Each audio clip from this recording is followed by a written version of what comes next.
पाँच।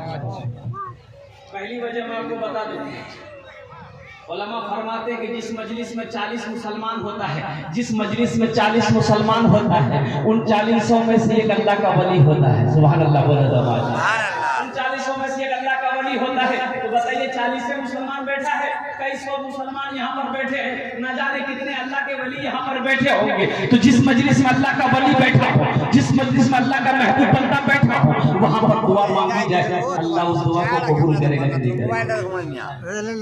दुआ की कबूलियत मैं आपको बता दूं, हदीस के अंदर में है, जिनकी दाढ़ियां सफेद हो गई, जिनके बाल सफेद हो गए, जब वो दुआ के लिए हाथ फैलाता है, अल्लाह उसकी दुआ को रद्द नहीं करता, बल्कि अपनी बारगाह में कबूल फरमाता है। बहुत सारे बुजुर्ग हमारे यहाँ पर बैठे हैं, जिनकी दाढ़ियां सफेद हो गई, बाल सफेद हो गए।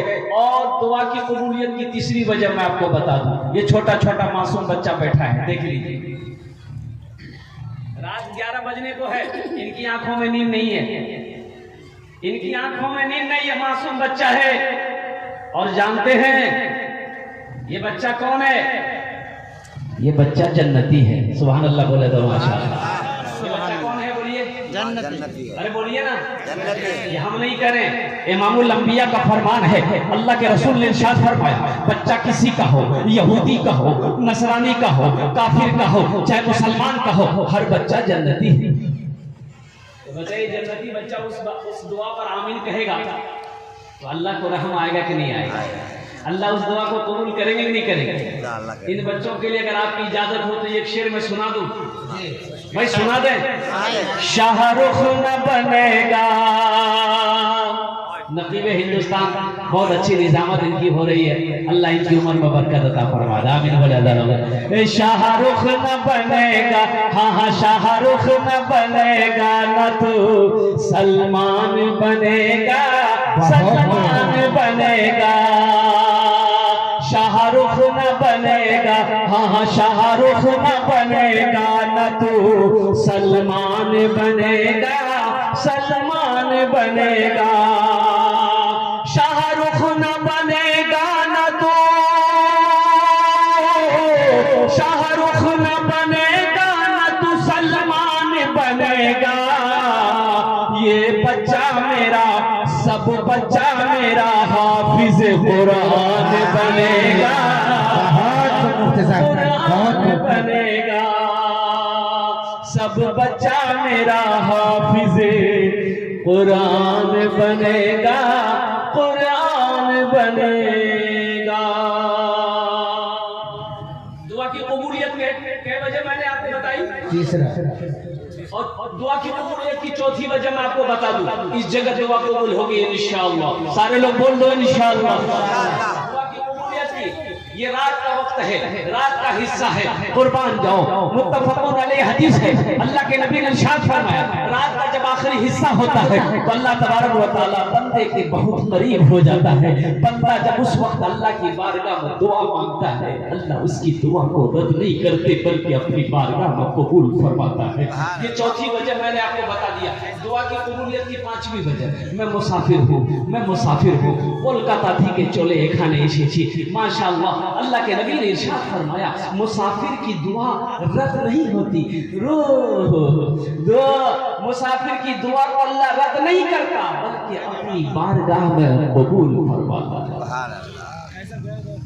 आप खुद दुआ करेंगे अपने लिए, बाल बच्चों के लिए, माँ बाप के लिए, पड़ोसी के लिए, मुल्क के लिए, सारी कायनात के लिए दुआ करके जाना है। इंशाअल्लाह वादा करेंगे कि जितने भी हमारे उलमाए किराम यहाँ पर तशरीफ लाए हैं, सबकी तकरीर सुनकर और दुआ करके यहाँ से उठेंगे इंशाअल्लाह। हाथ उठा के वादा करो इंशाअल्लाह, दुआ करो, अल्हम्दुलिल्लाह। अल्लाह सबके हाथ अपनी बारगाह में कबूल अता फरमा ले, आमीन बोलो। एक मालिक को गुस्सा आया, नौकर पर गुस्सा आया, भाई गुस्सा करना क्या है? हराम है। बोलिए बोलिए, हराम है, हराम है, कुर्बान जाइए। लेकिन फिर भी हम गुस्सा करते हैं, क्या कीजिएगा, शैतान का असर। फिर भी हम गुस्सा करते हैं। हम जानते हैं गुस्सा करना हराम है, अल्लाह नाराज हो जाता है गुस्सा करने वाले से। और सुनो नौजवानों, अरे अपने गुस्से गुस्से को गुस्से के वक्त पी लो, बर्दाश्त कर लो, कंट्रोल कर लो, उसके बाद उसकी खुशखबरी सुनो। आओ अल्लाह के कुरान से पूछते हैं, ए अल्लाह के लारैब किताब, तू बता दे, जो गुस्सा के वक्त में अपने गुस्से को पी लेता है, जो कंट्रोल कर लेता है, जो गुस्से को बर्दाश्त कर लेता है, उसके बारे में क्या फरमाता है अल्लाह? तो अल्लाह का कुरान कहता है वल काज़िमीनल गैज़ा वल आफीना अनिन नास वल्लाहु युहिब्बुल मुहसिनीन। मेरा अल्लाह कहता है जो गुस्से के वक्त अपने गुस्से को पी ले, बर्दाश्त कर ले, कंट्रोल कर ले, तो मेरा अल्लाह कहता है वो मेरा महबूब बंदा हो जाता है, वो मेरा दोस्त हो जाता है, वो मेरा दोस्त हो जाता है। इंशाल्लाह गुस्सा करेंगे? नहीं करेंगे। बोले बोले बोले नहीं, गुस्सा नहीं करेंगे, लेकिन गुस्सा करना है शैतान पर, गुस्सा करना है शैतान पर, गुस्सा करना है। एक मालिक को नौकर पर गुस्सा है, नौकर पर गुस्सा है, बर्दाश्त नहीं कर सका, नौजवान नौकर था, एक तमाचा खींच के नौकर को मारा। तो नौकर भी नौजवान था, गुस्सा आया तो मालिक को तो नहीं मार सकता, पास में घर था, गुस्से की हालत में घर गया, बीवी बैठ के रोटी बना रही थी, जाके एक तमाचा खींच के बीवी को मारा। और बीवी भी समझ में गई वो मुंह क्या मार लिया, तो बीवी भी गुस्से में आई, तो शोहर को तो मार नहीं सकती, उसका 10 साल का बेटा बैठा हुआ था, खींच के एक बच्चा बेटा को मारा। बच्चे को भी गुस्सा आया, वो बच्चा अंगन में वो डंडा था, डंडा उठाया, गुस्से की हालत में दरवाजे की तरफ निकला, देखा कुत्ता बैठा हुआ, जाके 5 डंडा कुत्ता को मारा। कुत्ते को भी गुस्सा आया, वो रोड की तरफ भागा, देखा वही मालिक जो नौकर को मारा था ऑफिस से बाहर निकलकर रोड पर खड़ा होकर फोन से बात कर रहा था। ये कुत्ता जाकर उसी को काट लिया। भला करो तो भला पाओगे, बुरा करो तो बुरा मिले, एक हाथ से करो तो अपना दूजे हाथ से पाओगे, दूजे हाथ से पाओगे। क्या लेकर आए हो बंदे, क्या लेकर के जाओगे, करो इबादत तुम उस रब की, वरना कल पछताओगे, वरना कल पछताओगे। ये दुनिया आनी जानी है, एक दिन सब मिट जाएगा, तुम भी एक दिन मिट जाओगे। कीड़ा मकोड़ा खाएगा, कीड़ा मकोड़ा खाएगा। छल बुद्धि ना करो किसी से, छल बुद्धि ना करो किसी से, कांटे में फंस। बेटा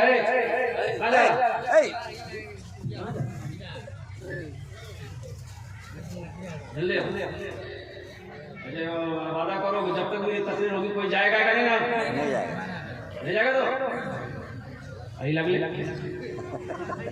जवाब है। एक दिन तकरीर करे, देख नौजवान खड़ा हुआ, मैंने कहा क्या हुआ? बोला है, बोला बैठो बैठो बैठो। 10 मिनट बाद फिर खड़ा हुआ, मैंने कहा क्या हुआ? बोला बहुत जोर से लग गया। बैठो, कुछ देर बर्दाश्त कर लो, बैठ गए। कुछ देर का मेरी तकलीफ खत्म हो गई, देखा बैठा हुआ, तो मैंने इशारा किया बाबू जा जा। बोला नहीं जाएंगे। तो हमने कहा कहीं जाएंगे? तो बोला कि क्या करने जाएंगे? जो करने जा रहे थे यही होगी, आप जाने की जरूरत नहीं। ये दुनिया जानी आनी है, एक दिन सब मिट जाएगा, तुम भी एक दिन मिट जाओगे। कीड़ा मकोड़ा खाएगा, कीड़ा मकोड़ा खाएगा। छल बुद्धि ना करो किसी से, छल बुद्धि ना करो किसी से, कांटे में फंस जाओगे। क्या लेकर आए हो बंदे, क्या लेकर के जाओगे, क्या लेकर के जाओगे। अज़मत कुरान क्या है? 3 बच्चों की दस्तारबंदी है। कितने बच्चों की दस्तारबंदी है? बोलिए 3 बच्चों ने हाफिज कुरान बना। अल्लाह अकबर कबीरा। अल्लाह के कुरान को अपने सीने में महफूज किया है। इसमें से 2 बच्ची है, 1 लड़का है, 2 लड़की है, 1 लड़का है, 2 बच्ची है, 1 बच्चा है। मैं सलाम करता हूँ उन बच्चों के माँ बाप को कि जिनका बच्चा हाफिज कुरान हो, जिनका बच्चा हाफिज कुरान हुआ है, वो माँ बाप कितना खुश नसीब है, जन्नत का सर्टिफिकेट मिल गया, जन्नत का सर्टिफिकेट मिल गया। बोलिए बोलिए मिल गया। हाँ, कुर्बान जाओ। लेकिन बाज लोग अपने बच्चों को मदरसा में पढ़ाना नहीं पसंद नहीं करते हैं, मकतब में पढ़ाना पसंद नहीं करते हैं। वो चाहते हैं मेरा बच्चा इंग्लिश मीडियम स्कूल में पढ़े, मेरा बच्चा अंग्रेजी बोले। क्या चाहते कि नहीं चाहते? बोलिए, अरे बोलिए ना, चाहते कि नहीं चाहते? लोग चाहते कि मोर बेटा अंग्रेजी बोल ले तो बहुत अच्छा, बहुत अच्छा। बच्चा स्कूल गया, स्कूल में सलाम सिखाता। अच्छा, स्कूल में सलाम कौन सलाम सिखाता? अस्सलाम वालेकुम रहमतुल्लाह नहीं सिखाता, बोले सिखाता है? स्कूल में सिखाता अंग्रेजी सलाम। अंग्रेजी सलाम की बोलो, good morning, good afternoon, good evening, good night. इसका माने क्या है? इसका माने क्या है? इसका मीनिंग क्या है? इसका अर्थ क्या है? इसका तर्जमा क्या है? और कुर्बान जाए। बैठ जा, बैठ जा, यहाँ बैठो, बैठ जाओ, हाँ बैठ जाओ। अभी कोई पैसा लेके मत आएगा, अभी कोई पैसा मत दीजिए, आप परेशान मत होइए। ये काम मेरा है, हम पैसे ही के खड़ा हुए हैं, टेंशन आप मत लीजिए। जब हम बुलाएंगे तब आइएगा। अल्लाह इन बच्चों को हाफिज कुरान बना दे, आमीन। वसूले बरकत के लिए इस पैसे को इंशाल्लाह मैं यहीं पर रखता हूँ। पहले मेरी गुफ्तगू को सुन लीजिए, फिर अल्लाह तौफीक देगा। इस इदारे से अगर मोहब्बत है, मैं झोली को फैलाऊंगा जहां तक हो सकेगा। अल्लाह के बैंक में अपने पैसे को जमा कर लीजिएगा, हम दुआ कर देंगे। हमारी माँ बहनों, तुम आई हो, सुनो। स्कूल में बच्चा को सलाम सिखाया गया, गुड मॉर्निंग सुबह का सलाम, गुड आफ्टरनून दोपहर का सलाम, गुड इवनिंग शाम का सलाम, और गुड नाइट रात का सलाम। यार माने कीजिए, गुड मॉर्निंग का माने है सुबह अच्छी, आपकी सुबह अच्छी। गुड आफ्टरनून आपका दोपहर अच्छा, गुड इवनिंग आपकी शाम अच्छी, गुड नाइट आपकी रात अच्छी। इसका माने यही है, इसका माने बोलिए बोलिए बोलिए, इसका माने यही है। कोई अगर सुबह का आपको बोले भैया भाया गुड मॉर्निंग, तो इसका मतलब आपकी सुबह आज अच्छी। अब एक बात ईमानदारी से बताइए, मेरी माँ का इंतकाल हो गया, हम सुबह बैठकर रो रहे हैं, मेरा पूरा घर मातम में डूबा हुआ है। अब मेरा दोस्त आया, बोला भाया गुड मॉर्निंग, यानी आपकी माँ टपक गई, आज सुबह आपके लिए बहुत अच्छी। सेटिंग करेगा? और सेटिंग कर रहा है? नहीं कर रहा है। मेरा बाप का जनाजा रखा हुआ है, सारा घर मातम में डूबा हुआ है, लोग गम में हैं, लोग रो रहे हैं। मेरा दोस्त आया, बोला कि गुड आफ्टरनून, आज का दोपहर आपके लिए बहुत अच्छा है, इसलिए कि आपका बाप खत्म हो। ये सेटिंग नहीं करेगा। और मेरी माँ बहनें भी बड़ी खुश हो जाती है। बच्चा जब स्कूल से पढ़कर आता है, अंग्रेजी स्कूल से, माँ को सलाम किया, माँ गुड मॉर्निंग माँ। तो माँ खुश हो गई, गोद में ले लेती, और बेटा मोर मुन्ना शोहर को आवाज दी, मुन्ना बाप की क्या जी? बोले की बे? बोले देख मोर मुन्ना अंग्रेजी बोलो। मैं अंग्रेजी को गलत नहीं कहता, मैं अंग्रेजी को गलत नहीं कह रहा। मेरा बच्चा अंग्रेजी भी पढ़ेगा, संस्कृत भी पढ़ेगा, मराठा भी पढ़ेगा, पंजाबी भी पढ़ेगा, हिंदी भी पढ़ेगा, दुनिया का हर भाषा मेरा बच्चा पढ़ेगा। लेकिन मैं चाहता हूँ कि मेरा बच्चा दुनिया का हर भाषा पढ़ने से पहले अल्लाह का कुरान पढ़ेगा। मेरा बच्चा दुनिया का हर भाषा से पढ़ने से पहले, हर तालीम हासिल करने से पहले, हर अंग्रेजी को इंग्लिश से संस्कृत से पहले, मेरा बच्चा जो किताब पढ़ेगा वो अल्लाह का कुरान पढ़ेगा, वो अल्लाह का लारेब किताब पढ़ेगा। मुसलमानों अपने बच्चों को कुरान पढ़ाओ। अच्छा ठीक है, बाद लोग चाहते हैं कि हम अपने बेटे को प्रोफेसर बनाएंगे, इंजीनियर बनाएंगे, डॉक्टर बनाएंगे। अल्हम्दुलिल्लाह बनाइए, शौक से बनाइए, इसलिए कि हमारी कौम को डॉक्टर की भी जरूरत है, प्रोफेसर की भी जरूरत है, इंजीनियर की भी जरूरत है, मास्टर की भी जरूरत है, वकील की भी जरूरत है, साइंसदान की भी जरूरत है। लेकिन कुर्बान जाओ, सिर्फ दुनियावी तालीम के पीछे में रहकर कुरान को भुला देना, दीन के पढ़ाई को नजरअंदाज कर देना, ये सबसे बड़ी जाहिलियत है। कुरान को नजरअंदाज कर देना। दीन की पढ़ाई को पीछे ढकेल देना, दुनिया की पढ़ाई को आगे रखना, ये अव्वल जाहिलियत है। अल्लाह माफ नहीं करेगा, अल्लाह माफ नहीं करेगा। अल्लाह अकबर कबीरा लेकर कुर्बान जाओ। मुअज़्ज़ज़ सामीन किराम, बाप का 3 बेटा है, बाप का एक बेटा बड़ा फरवर्ड मोबाइल देख रहा है। ये बच्चा 5 साल का बच्चा है, मोबाइल देख रहा है। जैसे अब क्या बोलिएगा, अभी तो मोबाइल चला है ना, स्क्रीन टच। कौन टच भाई? Screen touch. हाँ, बच्चा अगर रोया, घर में बच्चा रोया, हेलो, तो माँ और बाप गाना लगा के दे देता मोबाइल में, ना देख देना, बेटा देख देख देख देख, कनमन नाचो, कनमन नाचो, कनमन नाचो। बच्चा नाच देखा, बच्चे की नजर पड़ी, बच्चा रोना बंद कर दिया। मान जाओ, आज जिस बच्चे को तुम नाच दिखा रहे हो, ड्रामा दिखा रहे हो, कल यही बच्चा बड़ा होकर तुम्हें नचाएगा। वही तो छापा गई होगा शायद। वो माएँ कहाँ गई जो बच्चे को दूध पिलाती थी, अल्लाह के कुरान की तिलावत करती थी? हाँ तो ठीक है, दूध पिलाती थी, अल्लाह की तस्बीह किया करती थी, तो फिर वो बच्चे वलीउल्लाह बनते थे, अल्लाह के वली बनते थे। वो बच्चे वो बनते थे कि जो भी उनके चेहरे को देख लेता था वो कलमा पढ़कर मुसलमान हो जाता। आज क्या वजह है कि मेरा बच्चा नाफरमान है, मेरा कहना नहीं मानता है, मेरा बच्चा मेरी कोई बात नहीं मानता है, माँ बाप का अदब नहीं करता है? इसकी वजह क्या है? इसकी वजह सिर्फ ये है कि हमने बच्चे को अच्छी तरबियत नहीं दिया। जो तरबियत देना था, हमने अपने बच्चे को तरबियत अच्छी नहीं दिया। अल्लाह अकबर कबीरा, मैं आपको ज़हन नशी कराना चाहूँ। बच्चा फॉरवर्ड है तो किसी ने कहा कि भैया बेटा मोर बेटा से बहुत फॉरवर्ड है, जे देखो नहीं वह कौन करो। उसका दोस्त बोला कि बहुत चालाक है, यहाँ के इंग्लिश मीडियम स्कूल भरे दे, यहाँ के वकील बने दे, वो वकील बने दे। आप खूब झूठ बोल रहे, इंग्लिश मीडियम स्कूल में डाल दिया। दूसरा लड़का पैदा हुआ, वो भी फॉरवर्ड, बोला यहाँ को इंग्लिश मीडियम स्कूल में डाल, उसको भी इंग्लिश मीडियम स्कूल में डाल दिया। तीसरा बेटा पैदा हुआ, एक पैर का लंगड़ा, जहाँ बैठा तो वही बैठा रह गया। तो बड़ा परेशान हो गया बाप, तो अपने दोस्त से बोला कि भैया की करने की बोलो ये लड़का मोर एकदम एक पैर लंगड़ा है, और जहाँ बैठा देते वही बैठा रह जाता है, ये मेरी नाक कटवा देगा।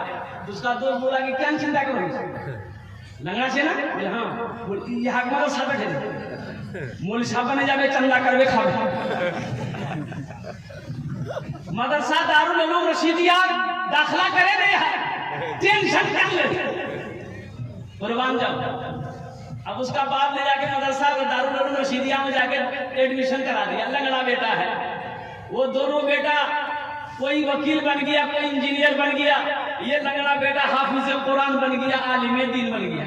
और कुर्बान जब बाप का इंतकाल हो गया, सारे रिश्तेदार आ गए, तीनों बेटा जमा हो गया। अब जरा ईमानदारी से बताओ, बाप का जनाजा रखा हुआ है, अल्लाह अकबर कबीरा, उस वक्त जनाजा कौन पढ़ाएगा? प्रोफेसर साहब पढ़ाएगा कि वकील साहब पढ़ाएगा? कौन पढ़ाएगा? बोलिए जरा, कौन पढ़ाएगा? वो जिसके पीछे 5,000 10,000 रुपया महीना बाप खर्चा करके जिसको पढ़ा कर प्रोफेसर बनाया था, वो प्रोफेसर बेटा से किसी ने कहा तो बाप जनाजा पढ़े? बोले नहीं, मुझसे नहीं है। बोले क्या नहीं है, क्या नहीं है? इंजीनियर साहब को बोला, इंजीनियर साहब भी पीछे हट गया। कुर्बान जाओ, वही लंगड़ा बेटा जिसको बेकार समझा गया था, जिसको नारा समझा गया था, जिसकी कोई अहमियत नहीं थी, वही बेटा हजारों के मजमे को चीरता हुआ आगे बढ़ा, बाप के जनाजे की नमाज पढ़ाया। तो मुझे ये बताओ, कौन सा बेटा काम आया? वो बेटा काम आया कि ये बेटा काम? हम ये नहीं कहते कि अपने बच्चे को इंजीनियर मत बनाइए, प्रोफेसर मत बनाइए। हर बेटा को अपने बाप के जनाजे की नमाज पढ़ाने का उतनी तालीम उसके लिए जरूरी है। हर बाप को चाहिए कि मेरी बेटी की जब शादी हो तो हम खुद निकाह पढ़ाएं। हर बेटा को ऐसा इस लायक बनना चाहिए कि जब उसके बाप का इंतकाल हो, माँ का इंतकाल हो, तो खुद जनाजे की नमाज पढ़ाए। अरे उसकी दुआ में हमारी दुआ में जमीन आसमान का फर्क है कि नहीं? बेटा जब अपनी माँ के लिए दुआ करेगा, बाप के लिए दुआ करेगा, उनकी दुआ में हमारी दुआ में फर्क है कि नहीं है? बच्चे को इंग्लिश मीडियम स्कूल में दाखिला करवा दिया। 3,000 किशनगंज जाइए ना, क्रिश्चियन इंग्लिश स्कूल है, क्रिश्चियन इंग्लिश स्कूल, जहां बच्चे को अगर आप एडमिशन कराइएगा तो वहां बच्चा को खड़ा होकर पेशाब करने बोलता है, बैठ के पेशाब नहीं करना, खड़ा हो गए। 5 से 10,000 रुपया नाम लिखाई है खाली एडमिशन फीस। अब मदरसे में कितना फीस है? कोई फीस है? अरे बोलिए कुछ फीस है? ज्यादा 100 रुपया। 100 रुपया फिर भी भारी लग रहा है आपको? 100 रुपया फिर भी भारी लग रहा है? इंग्लिश मीडियम स्कूल में जाइए, 5,000 से 10,000 रुपए सिर्फ नाम लिखाने के लगेंगे। और हॉस्टल में अगर रखिएगा तो 5,000 रुपया हॉस्टल चार्ज है। 5,000 रुपए नाम लिखाई, 5,000 रुपए हॉस्टल चार्ज। बच्चे को हम छोड़कर घर चले आए। अब बच्चे की पढ़ाई शुरू हो गई। गौर करना, ज़हन को हाजिर करना। बच्चे की पढ़ाई शुरू हो गई स्कूल में। A for एंड मैंने चूटी, B for बॉल मैंने गेंद, C for कैट मैंने बिल्ली, D for डॉग मैंने कुत्ता, E for एलिफेंट मैंने हाथी, F for फॉक्स for लोमड़ी, H for हैन मैंने मुर्गी। बताइए 5,000 टका महीना हम दे के आए, अब मेरा बच्चा को कुत्ता बिल्ली मुर्गा मुर्गी पढ़ाओ। नौजवानों हंसने की बात नहीं है, सुनो। मौलाना वली रहमतुल्लाह अलैह खान का मुंगेर उड़ीसा में जलसा था, 50,000 का मजमा था।